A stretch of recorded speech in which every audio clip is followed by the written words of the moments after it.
हमारे Delhi international airport limited air site के समस्त पदाधिकारीगणों को मैं नमस्कार करता हूं तथा यहां पर उपस्थित हमारे updated services limited air site के पदाधिकारीगणों को मैं नमस्कार करता हूं तथा यहां पर उपस्थित मुख्य अतिथि के रूप में या जिस भी रूप में आप सभी मान लें, हम सभी को काफ़ी प्रेरणा मिली है उनसे। हम सभी के बीच उपस्थित आदरणीय नवीन सर जी को भी मैं नमस्कार करता हूं तथा इसी के साथ साथियों आगे बढ़ते हुए मैं अपनी हनीवेल टीम और यूडीएस टीम को नमस्कार करता हूं तथा 54वें राष्ट्रीय सुरक्षा दिवस की हार्दिक बधाई एवं शुभकामनाएं देता हूं तथा आशा करता हूं कि आप सभी निपुण एवं संघर्षता के साथ साथ एक सौम्यशीलता कार्यकर्ता बनकर आने वाले भविष्य में उभरेंगे। साथियों, मैं किसानपुर सचिन सिंह आज आप सभी के बीच उपस्थित हूँ।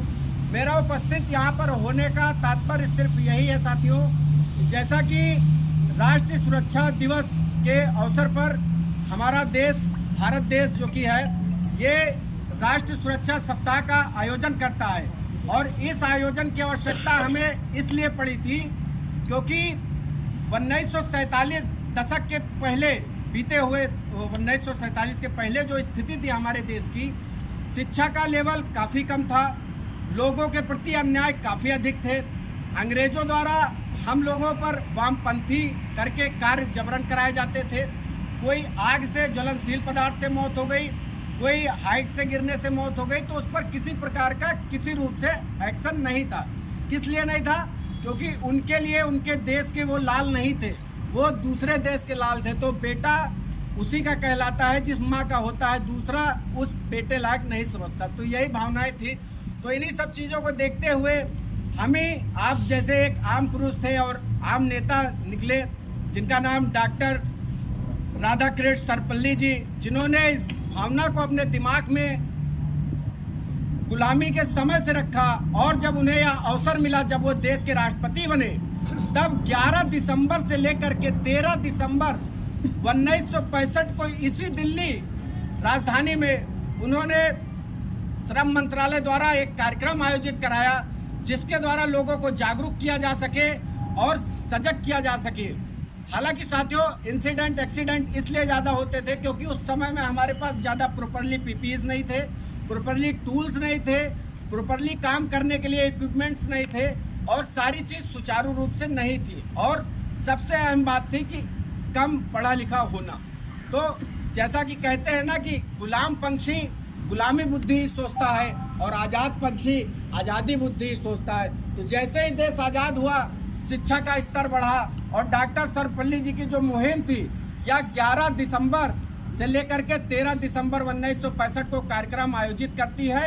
उसके बाद जो हमारा श्रम मंत्रालय था, उसको यह निर्देश था भारत सरकार और राष्ट्रपति द्वारा कि आप कोई ऐसा परिषद का गठन करिए जिसके द्वारा हम लोगों तक एक संदेश ले जा सकें और एक त्यौहार के रूप में हर वर्ष इस मुहिम को हम लोगों तक पेश करें और लोगों में जागरूकता का आवाहन हो।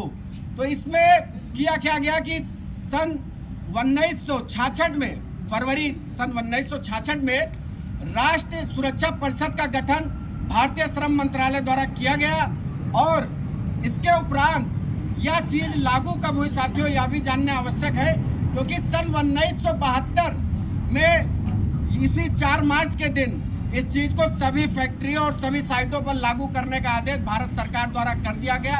और आदेश सिर्फ यही नहीं किया गया था कि इसको एक दिन के लिए मनाया जाएगा, लोग एक दिन में नहीं जागरूक हो सकते, हमारा देश बहुत बड़ा है साथियों।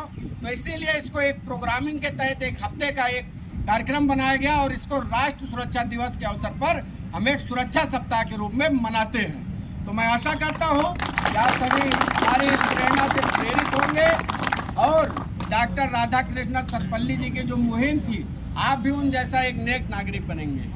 तो साथियों, इसी के साथ साथ 2 पंक्ति भी लाया हूँ आप सभी के बीच। तो कहना ये है कि हम सुधरेंगे, युग सुधरेगा, नया सवेरा आएगा। अरे हम सुधरेंगे, युग सुधरेगा, नया सवेरा आएगा। अरे सेफ्टी का ये उंजियारा, अरे सेफ्टी का ये उंजियारा दुनिया में छा जाएगा, दुनिया में छा जाएगा। तो साथियों, एक और है और वो लाया हूँ अपने डायल और यूडीएस टीम को जोड़ करके और सेफ्टी को लेकर के। थोड़ा मजाकिया भी है और उसको रियल लाइफ में तो नहीं उतार सकते और उतार भी सकते हैं, प्रयास करेंगे। कहना ये है कि एसी को डीसी बना देंगे। अरे एसी को डीसी बना देंगे, ब्रेकर्स को ऑटो पर चला देंगे। अरे एसी को डीसी बना देंगे, ब्रेकर्स को ऑटो पर चला देंगे। अरे आए मेरे प्रिय साथियों, अरे आए मेरे प्रिय साथियों, अगर साथ देंगे आप हमारा तो आईजीआई में क्या पूरी दुनिया में डायल यूडीएस का सेफ्टी का परचम लहरा देंगे।